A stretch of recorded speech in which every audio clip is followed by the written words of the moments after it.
Alien Earth Episode 3 Metamorphosis is an hour long, and wow, what an interesting episode it is. We see the events after Episode 2, where we see Wendy, or formerly known as Marcy, going after her brother to try and save him from the xenomorph. She does so, but then she gets into a fight with the xenomorph. She gets injured, she passes out, and mostly the rest of the episode, she's just, trying to get better and so forth.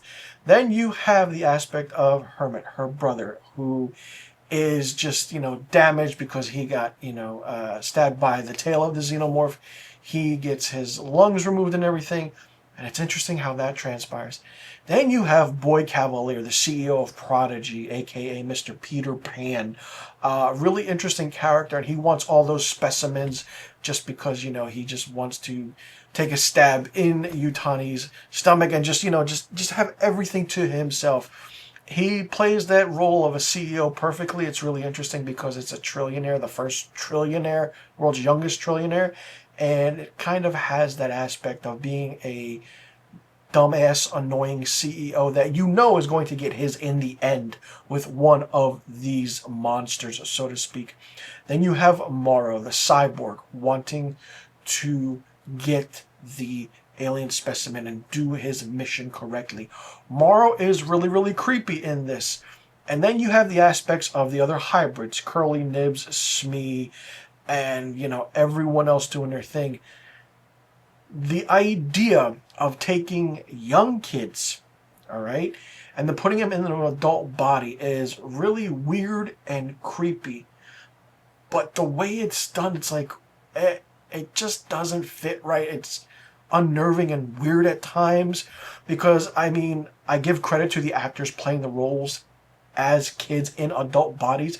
They bring the anxiety, the emotion, especially Nibs, who is just trying to figure out, what she is, what she wants, or having that monster experience with that octopus eyeball thing. And it's just like, okay, where are you going with her story? What's happening?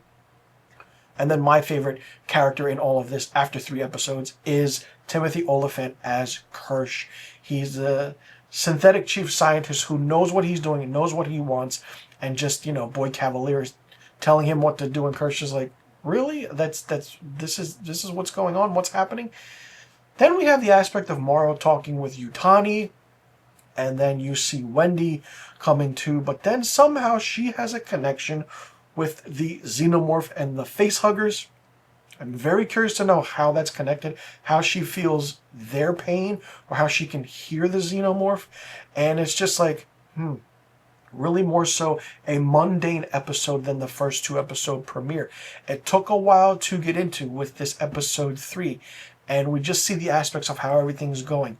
Then you really see what Kirsch, Cavalier, and the entire Prodigy team is up to with Hermit, Wendy's brother, by taking one of the facehugger, kind of the specimen or whatever, and it goes into the lungs.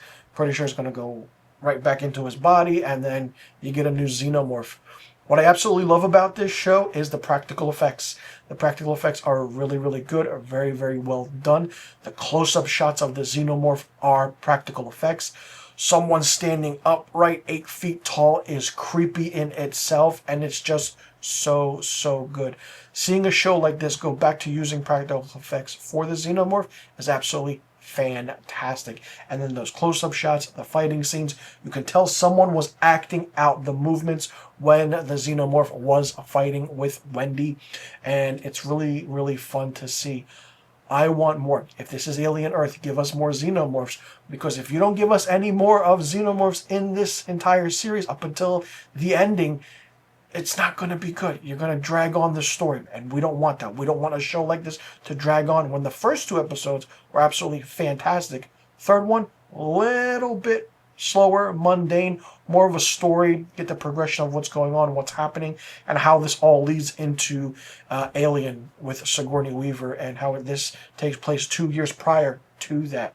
A lot of fun characters, I will say, in this, but the whole kids thing aspect and adult bodies is just, especially with one of them going to Cavalier saying like, am I your favorite? Will I be your favorite now? And you can tell she was kind of hitting on Cavalier in a way.